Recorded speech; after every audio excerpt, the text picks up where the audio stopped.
Hello dear students, welcome in ASC starter. Dear students, मैं आपको पहले बताऊंगा कि एसएसटी की मैंने आपको एक सैम्पल पेपर से रिलेटेड वीडियो प्रोवाइड की हुई है। अगर आपने अभी तक वो नहीं देखी तो आप वो भी देख लें। इस वीडियो में मैं आपको इम्पोर्टेंट क्वेश्चन करवाने जा रहा हूँ। ये पहला क्वेश्चन है, सूचना प्रौद्योगिकी और इलेक्ट्रॉनिक्स उद्योग के बहुआयामी पहलुओं की जांच कीजिए।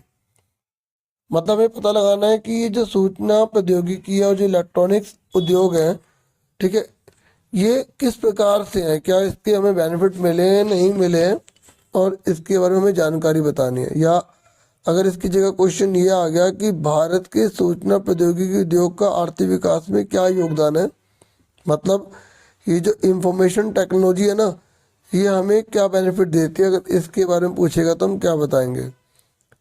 तो जब भी आप एसएसटी का कोई भी क्वेश्चन स्टार्ट करते हैं एग्जाम में, तो सबसे पहले ये लिखा करो कि भारत के सूचना प्रौद्योगिकी उद्योग के आर्थिक विकास में हम निम्नलिखित बिंदुओं के माध्यम से समझ सकते हैं। किसको? महत्व को। ठीक है, तो जो भारत के जो सूचना प्रौद्योगिकी उद्योग है ना, उसके जो आर्थिक विकास में जो महत्व है ना, उसको हम निम्नलिखित बिंदु समझ सकते हैं। ऐसे कोई भी क्वेश्चन आए तो निम्नलिखित से स्टार्ट करना आप। ठीक है, पहला, यह उद्योग वर्तमान समय में सर्वाधिक संख्या में रोजगार प्रदान कर रहा है। ठीक है, मतलब आप ऐसे भी लिख सकते हैं, जैसे पहले आपने हेडिंग डाली रोजगार, फिर आपने लाइन लिख दी, आप ऐसे भी लिख सकते हैं। ठीक है, नहीं तो आप सीधा ये लिखें। और अगर जैसे 5 मार्क्स 4 मार्क्स का क्वेश्चन आता है तो उतने पॉइंट्स में जरूर बताएं, ताकि आपको full out of full marks मिल सके। ठीक है, दूसरा, इस उद्योग क्षेत्र में महिलाओं की संख्या भी निरंतर बढ़ती चली जा रही है, जो कि एक इसकी पॉजिटिविटी को दिखाता है, इसकी सकारात्मक उपलब्धि को दर्शाता है। तीसरा, इन उद्योगों के माध्यम से विदेशी मुद्रा की प्राप्ति भी अत्यधिक होती है। ठीक है, हमें फॉरेन करेंसी भी मिलती है। चौथा है कि इन उद्योगों की विशेषता यह भी है कि इनमें कार्य करने वाले लोगों की संख्या प्रतिदिन बढ़ती चली जा रही है, जो देश के विकास के लिए बहुत अच्छा सूचक है। आप अपनी लैंग्वेज में बना कर लिख सकते हैं, बस यहाँ पर हेडिंग और हिंट देख लें कि मेन क्या है। मेन ये है कि पहला, ये रोजगार प्रदान करता है। दूसरा ये है कि इसमें महिलाओं की भागीदारी बढ़ रही है। ठीक है, जो एक पॉजिटिविटी को दर्शाता है। ठीक है, तीसरा, इससे विदेशी मुद्रा प्राप्त हो रही है। चौथा, आप ये बताएंगे कि इससे देश का विकास तेजी से होता चला जा रहा है। और पांचवा ये कि इस उद्योग की वजह से ना हम बहुत सारा डाटा कलेक्ट कर सकते हैं, भविष्य में पॉलिसीज बना सकते हैं, और सरकार भी और भी बहुत सारे निर्णय देश से रिलेटेड, देश के विकास से जुड़े हुए ले सकती है। ठीक है, ये केवल हिंट के लिए आप इससे आइडिया लेके और अच्छा भी लिख सकते हैं। ठीक है, नेक्स्ट क्वेश्चन है, भारत की जनसंख्या का एक बहुत बड़ा हिस्सा अभी भी ऋण के अनौपचारिक स्रोतों पर ही निर्भर है, कथन की व्याख्या कीजिए। पता है बच्चों, अनौपचारिक किसे कहते हैं? जैसे अगर हम लालच जी से, साहूकार से, सेठ जी से, रिश्तेदारों से, दोस्तों से अगर हम उधार पैसे लेते हैं ना, तो वो अनौपचारिक में आते हैं। जबकि औपचारिक पता है क्या होता है? जब हम बैंक से, सहकारी समिति से, जहाँ पर रूल्स रेगुलेशन को फॉलो किया जाता है ना, अगर हम वहाँ से लोन लेते हैं ना, तो वो औपचारिक होता है। तो क्वेश्चन ये है कि आज भी इंडिया के अंदर लोग अनौपचारिक स्रोतों से जो है ना कर्जा ले रहे हैं, लोन ले रहे हैं, आखिर ऐसा क्यों है? ठीक है, देखो आपको पता है कि जो अनौपचारिक होते हैं, जैसे रिश्तेदार हो गए, ठीक है, साहूकार हो गए, तो ये आसानी से ऋण दे देते हैं, लोन दे देते हैं, इसमें कागजी कार्रवाई ज़्यादा नहीं होती। जबकि अगर हम बात करें औपचारिक वालों की, तो वो कागजी कार्रवाई बहुत ज़्यादा करते हैं, गारंटी वगैरह भी मांगते हैं बहुत ज़्यादा। लेकिन अनौपचारिक लोन तो आसानी से दे देते हैं, लेकिन ये ब्याज दर इनकी बहुत ज़्यादा होती है। इसमें क्या होता है, जो व्यक्ति होता है ना, वो कर्जे तले दबता चला जाता है ना। तो आपको बताना है कि भारत की जनसंख्या का एक बहुत बड़ा हिस्सा आज भी अनौपचारिक स्रोतों पर निर्भर क्यों है। तो आप बताएंगे इसका कारण ये है कि जो व्यक्ति है ना, वो इतना गरीब है कि कुछ जो जरूरी कागज है ना, वो उपलब्ध नहीं करवा पाता सरकार को या बैंक को या सहकारी समिति को। ठीक है, मैं पहले आपको थोड़ा ऊपर ऊपर समझा रहा हूँ। और दूसरा आप ये लिखेंगे क्योंकि सहकारी समिति या बैंक बहुत लंबी कार्यवाही करते हैं, जिससे व्यक्ति को जब ऋण चाहिए होता है तब उसे मिलता ही नहीं है ना। तो और तीसरा ये कि जो व्यक्ति है ना, अगर उन्हें रात को भी पैसे चाहिए तो अनौपचारिक क्षेत्र वाले उन्हें जल्दी उपलब्ध करवा पाते हैं, ठीक है। और जो बैंक होते हैं, जो सहकार समिति होती है, वो इन लोगों को ऋण देने से डरती भी है कि भाई वापस करेंगे या नहीं करेंगे, इस तरीके से। और कई बार वो जो व्यक्ति है ना, लोग औपचारिक क्षेत्र में गारंटी नहीं दे पाते, कोई व्यक्ति उनकी गारंटी ले नहीं पाता, जिसकी वजह से उन्हें ऋण नहीं मिलता, ठीक है। मैंने आपको ऊपर ऊपर समझा दिया, एक बार पढ़ लेता हूँ।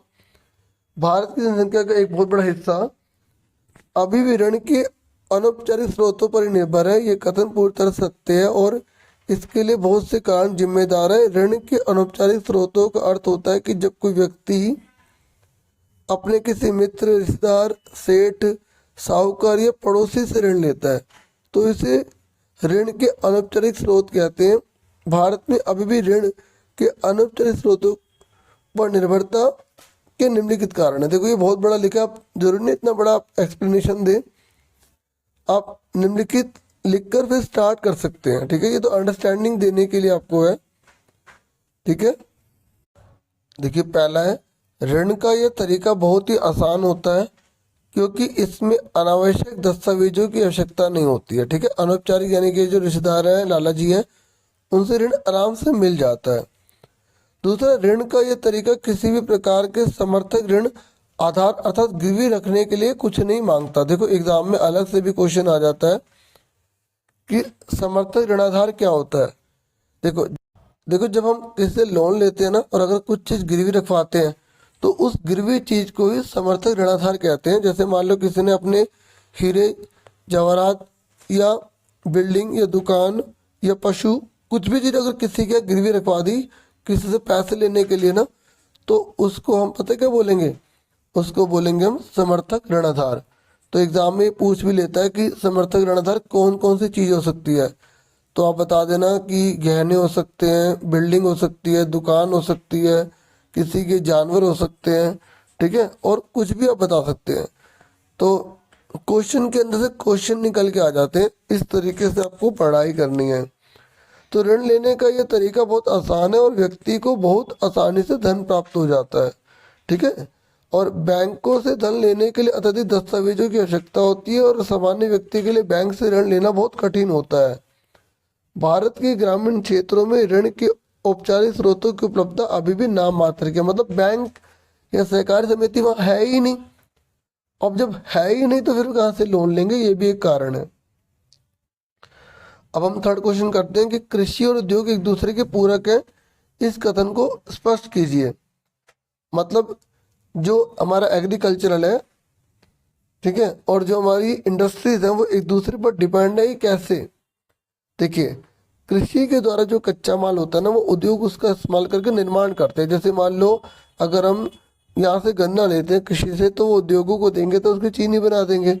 तो उद्योग अपने विकास के लिए कृषि पर निर्भर है या नहीं है। अब आप कहोगे सर आपने ये तो बता दिया कि उद्योग जो है वो कृषि पर निर्भर है क्योंकि उद्योगों को कच्चा माल कृषि से मिलता है, तो सर कृषि उद्योगों पर कैसे निर्भर है। अब आप खुद सोचिए, जब हम उद्योग की बात करते हैं तो हम केवल एक उद्योग की तो बात नहीं करेंगे, उसमें बहुत सारे उद्योग होंगे। तो कुछ उद्योग ऐसे भी तो होंगे ना जो कृषि से जुड़े हुए सामान को बनाएंगे, जैसे ट्रैक्टर बनाएंगे, हल बनाएंगे, ठीक है, सिंथेटिक या फर्टिलाइजर्स बनाएंगे, तो बहुत सारी चीज़ें बनाएंगे। तो वो अगर उद्योग कृषि को नहीं देंगे तो एग्रीकल्चर अच्छी कैसे होगी। तो इस तरीके से आप ये बता सकते हैं कि एग्रीकल्चर जो है वो इंडस्ट्री पर और इंडस्ट्री जो है वो एग्रीकल्चर पर क्या है, निर्भर है, ठीक है। तो हम फटाफट इसके पॉइंट समझ लेते हैं, ठीक है। सबसे पहले आप ऐसे जरूर लिखा करो कि कृषि उद्योग एक दूसरे के पूरक है क्योंकि दोनों एक दूसरे की सहायता करते हैं, दोनों एक दूसरे को सहायता पहुंचाते हैं और एक दूसरे के विकास के लिए बहुत जरूरी है। अपने लैंग्वेज में बनाकर लिख सकते हैं, बस सुन लो, ठीक है, लीड लगा के। कृषि और उद्योग एक दूसरे के पूरक है जिसे हम निम्नलिखित बिंदुओं से समझ सकते हैं। देखिए पहला है यहाँ पर कृषि उद्योग के लिए कच्चा माल उपलब्ध कराता है, ठीक है। जो कृषि है वो उद्योगों को कच्चा माल देता है। कृषि के माध्यम से चीनी मिलों को गन्ना प्राप्त होता है और विभिन्न प्रकार के उपयोग भी कृषि को विभिन्न प्रकार के यहाँ पर उद्योग कर लेना, यहाँ थोड़ी सी करेक्शन कर लेना कि अलग अलग प्रकार की जो इंडस्ट्रीज होती है ना, वो कई प्रकार से जो है ना इस प्रकार की यंत्र वगैरह बनाती है, मशीन्स बनाती है जो किसानों को या एग्रीकल्चर को बहुत अच्छा कर देती है, जैसे ट्रैक्टर बनाना, ठीक है, मशीन्स बनाना जो कृषि के विकास के लिए बहुत ज़्यादा जरूरी होती है। ऐसे आप बता देंगे कि उद्योग जो होते हैं वो कृषि को सेवाएं भी देते हैं, ठीक है, चाहे वो इंडायरेक्टली हो, जैसे बाजारों तक सामान पहुंचाने में उद्योगों के द्वारा बनाए गए कई प्रकार के जो यंत्र हैं या मशीनें हैं वो यूज़ में आती हैं, जैसे ट्रैक्टर हो गया, ठीक है, इस तरीके से। और कृषि के प्रयोग में होने वाली विभिन्न प्रकार की जो खाद्य उर्वरक होती है, जैसे फर्टिलाइजर्स हो गए, वो भी यूज़ में आते हैं। और विभिन्न प्रकार की जो कीटनाशक दवाइयाँ वो भी पैदा या निर्मित की जाती हैं। अब फोर्थ पर आ जाओ। फ्रांसीसी क्रांतिकारियों ने फ्रांसीसी लोगों में सामूहिक पहचान की भावना किस प्रकार से उत्पन्न की? मतलब ये जो फ्रांस के जो क्रांतिकारी थे ना, इन्होंने क्या किया जिससे कि सभी में एक सामूहिक पहचान बन सके? तो आप पहले ये लिख सकते हैं कि फ्रांसीसी क्रांतिकारियों ने फ्रांसीसी लोगों में सामूहिक पहचान की भावना को उत्पन्न करने के लिए विभिन्न तरीकों का इस्तेमाल किया, जिसमें से कुछ इस प्रकार है। पहला, नई फ्रांसीसी झंडे का चुनाव किया गया, ठीक है, यहाँ नए कर लेना, ठीक है, नए फ्रांसीसी झंडे का चुनाव किया गया। फ्रेंच भाषा को राष्ट्रीय भाषा का दर्जा दे दिया गया। आंतरिक आयात न्याय शुल्क को समाप्त कर दिया गया। नेशनल असेंबली का चुनाव सक्रिय नागरिक समूह के द्वारा किया जाने लगा। और नाप तोल की एक समान प्रणाली को लागू कर दिया गया, ठीक है। फिर नेक्स्ट है कि जर्मनी के एकीकरण की प्रक्रिया को बताइए। जर्मनी के एकीकरण की प्रक्रिया को हम निम्नलिखित बिंदुओं के माध्यम से आसानी से समझ सकते हैं, ठीक है। जर्मनी का एकीकरण, इटली का एकीकरण, बाल्कन राष्ट्र की जो उसमें जो तनाव पैदा हुआ था वो, और यूनान का, ठीक है। ये चार में से क्वेश्चन आने के चांस ज़्यादा होते हैं, ठीक है, ये अच्छे से देख लेना। तो जर्मनी के एकीकरण की प्रक्रिया को हम निम्नलिखित बिंदुओं से आसानी से समझ सकते हैं। पहला कि विलियम प्रथम प्रशा के सिंहासन पर आसीन हो गए, ठीक है। जो विलियम प्रथम थे ना, वो प्रशा के सिंहासन पर आसीन हो गए। उनके प्रमुख मंत्री थे ओटो वन बिस्मार्क, ने प्रशा की सेना और नौकरशाही की सहायता ली। मतलब किसके लिए? जर्मनी के एकीकरण के लिए। ओटो वन बिस्मार्क ने 7 वर्ष के दौरान, 7 सालों में फ्रांस, ऑस्ट्रिया और डेनमार्क से 3 युद्ध में प्रशा को जीत दिलाई। मतलब इन्होंने इनमें जो कब्जे थे ना, फ्रांस ने जो कब्जे कर रखे थे, ऑस्ट्रिया ने जो कब्जे कर रखे थे ना, उन इलाकों को छुड़वा लिया ओटो वन बिस्मार्क ने। फिर वर्साई के शीश महल में वर्ष 1871 में विलियम प्रथम को जर्मन सम्राट बना दिया गया। उसके बाद प्रशा ने राष्ट्रीय एकीकरण के आंदोलन का नेतृत्व संभाला और जर्मनी का एकीकरण कर दिया। इस तरीके से लास्ट में एक लाइन और लिख देना, ठीक है। बिल्कुल ब्रीफ में बताया गया, आप इसे और बुक से पढ़ना चाहे पढ़ सकते हैं। देखिए अब छठा क्वेश्चन है कि नेपोलियन बोनापार्ट ने प्रशासनिक क्षेत्र में क्रांतिकारी सिद्धांतों का समावेश किया। ये मोस्ट इंपोर्टेंट क्वेश्चन में से एक है कि जो नेपोलियन बोनापार्ट है उसने ना कुछ क्रांतिकारी सिद्धांत बनाए थे, और जिसने पूरी व्यवस्था को अधिक कुशल व तर्कसंगत बना दिया। ये वाह है, ठीक है। तो इसके ऊपर समीक्षा करने की, क्या सच में ऐसा हुआ था, उसने क्या क्या किया, कौन से क्रांतिकारी सिद्धांतों का समावेश कर दिया। तो जब आप आंसर लिखेंगे तो ऐसे लिखेंगे कि नेपोलियन बोनापार्ट वास्तव में बहुत ही कुशल प्रशासक था, मतलब देश को चलाने वाला शासक जैसे राजा होता है। उसने सत्ता प्राप्त करते ही कुछ क्रांतिकारी सिद्धांतों को लागू किया। वो इस प्रकार थे। पहला, नेपोलियन बोनापार्ट ने देश में एक राष्ट्रीय मुद्रा का प्रचलन चालू कर दिया। सामंती व्यवस्था को समाप्त कर दिया, ठीक है, सामंती व्यवस्था खत्म कर दी उसने। नेपोलियन बोनापार्ट ने जन्म पर आधारित विशेष अधिकारों को भी समाप्त कर दिया। जैसे राजा का बेटा राजा हो ऐसा नहीं होगा, ठीक है, चर्च के मालिक ही बने रहेंगे ऐसा नहीं होगा। कानून के समक्ष सभी को बराबर के अधिकार को और अधिक उसने सुरक्षित बना दिया। नेपोलियन बोनापार्ट ने देश की व्यवस्था को सुधारने के लिए संचार और यातायात व्यवस्था को भी अधिक कुशल बना दिया, ठीक है। ये जो नेपोलियन बोनापार्ट है ना, इसने कम्युनिकेशन को भी अच्छा किया और ट्रांसपोर्ट सिस्टम को भी अच्छा कर दिया। फिर नेक्स्ट है 7वां क्वेश्चन, भारतीय रिजर्व बैंक की भूमिका का मूल्यांकन कीजिए। ये जो आरबीआई है ना, आरबीआई, इसके बारे में आपको बताना है कि इसका क्या योगदान है या इसमें कोई कमी है तो बताओ। इसकी जगह अगर ये क्वेश्चन आ जाता है कि भारतीय रिजर्व बैंक बैंकों का बैंक है तो इसकी क्या भूमिका है, आरबीआई की क्या भूमिका है, ये जो आपकी बुक्स है ना चारों में से कुछ इंपॉर्टेंट क्वेश्चन है। ठीक है, तो भारतीय रिजर्व बैंक भारत का केंद्रीय बैंक है। ठीक है, भारत का ये एपेक्स बैंक है, सबसे बड़ा बैंक है भारत का। ठीक है, और यह बैंकों का बैंक भी कहलाता है। भारतीय अर्थव्यवस्था में भारतीय रिजर्व बैंक की अत्यंत महत्वपूर्ण भूमिका होती है, जिसे हम निम्नलिखित बिंदुओं के माध्यम से समझ सकते हैं। पहला, भारतीय रिजर्व बैंक भारत सरकार की तरफ से मुद्रा जारी करने का विशेष कार्य करता है। देखो, भारत में जो नोट जारी करने का अधिकार है ना, वो रिजर्व बैंक ऑफ इंडिया को 2 रुपये से लेकर 2000 तक के नोट जारी कर सकता है। अगर 1 रुपये का नोट या सिक्के वगैरह है ना, जितने भी 10 रुपये 5 रुपये जितने भी सिक्के हैं वो भारत सरकार जारी करती है, लेकिन 2 रुपये से लेकर 2000 तक के जो नोट होते हैं ना वो आरबीआई ही जारी करता है। भारतीय रिजर्व बैंक का एक महत्वपूर्ण कार्य अन्य बैंकों की कार्य प्रणाली पर नजर रखना है। सभी बैंकों पर नजर रखता है, निर्देश देता है उन्हें।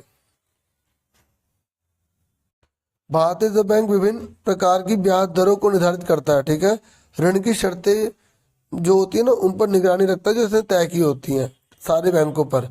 भारतीय रिजर्व बैंक विभिन्न बैंकों के पास कितना धन है इसकी जानकारी भी रखता है। और भारतीय रिजर्व बैंक मौद्रिक नीति भी बनाता है और इसकी समीक्षा करता है। मौद्रिक नीति का मतलब ये है कि जैसे अगर देश में महंगाई बढ़ रही है या मंदी आ रही है तो उस पर कैसे काम करना है, तो उसकी भी ये नीति वगैरह बनाता है। फिर 8वां क्वेश्चन है, स्वयं सहायता समूह कर्जदार को ऋणाधार की कमी की समस्या से उबारने में किस प्रकार सहायता करते हैं। पता है बच्चों, स्वयं सहायता समूह क्या होता है? जब 15 से 20 लोग आपस में इकट्ठे हो जाते हैं और कुछ धनराशि इकट्ठी कर लेते हैं और एक दूसरे को ऋण के रूप में प्रदान कर देते हैं ना, तो वो कहलाता है स्वयं सहायता समूह। कैसे, सुनो। मान लेते 20 जने को ग्रुप है और हर व्यक्ति 1000 रुपये लेकर आता है, तो अब आप इन दोनों को मल्टीप्लाई करोगे तो कितने रुपये हो गए? 20,000 रुपये इनके पास आ गए। अब 20,000 में जो 20 जने उनमें से एक जने ने कहा भाई मुझे 10,000 रुपये चाहिए। ठीक है, अब बीज खरीदने हैं तो वो उसको दे देंगे 10,000 रुपये। ठीक है, अब देखो उसे आसानी से मिल गया, उसे कुछ गिरवी भी नहीं रखवाना पड़ा। और 20 जने हैं और ये कभी कभी क्या करते हैं, 20 जने मिलकर ना एक खाता भी खोल लेते हैं बैंक के अंदर और फिर बैंक से और बड़ी अमाउंट में ऋण हासिल कर लेते हैं। ठीक है, क्योंकि अब इनको गिरवी वगैरह नहीं रखवाना पड़ता, क्योंकि बैंक देखता है कि 20 जने इकट्ठे आए ना, तो ये बहुत अच्छा माध्यम होता है एक दूसरे की मदद करने का। ठीक है, तो ये बहुत ही अच्छा ग्रुप है। इसकी फुल फॉर्म पूछ लेता है कि SHG क्या है, तो सेल्फ हेल्प ग्रुप है ये। ठीक है, स्वयं सहायता समूह सदस्यों की जमा पूंजी इकट्ठा करते हैं, सदस्यों को बिना किसी जनाधार के ऋण प्रदान करते हैं। ठीक है, कम ब्याज दर पर ऋण देने से और भुगतान की प्रक्रिया आसान होने से सदस्य ऋण जाल में नहीं फंसते हैं। स्वयं सहायता समूह ग्रामीण क्षेत्र में महिलाओं को भी इस कार्य में शामिल करते हैं। ग्रामीण लोगों को उनकी छोटी छोटी आवश्यकता पर यह स्वयं सहायता समूह उनकी आर्थिक मदद भी करता है। ठीक है, आप बना के आराम से लिख सकते हैं। और राजनीतिक दल लोकतंत्र के लिए आवश्यक है, इसके बारे में बताइए। देखिए, अगर किसी भी देश के अंदर लोकतंत्र है तो लोकतंत्र तभी मजबूत होगा जब उस देश के अंदर 2 या 2 से ज़्यादा दल हो। ठीक है, तो वैसे 2 से ज़्यादा दल हो ज़्यादा अच्छा रहता है, क्योंकि कंपटीशन बहुत ज़्यादा होता है।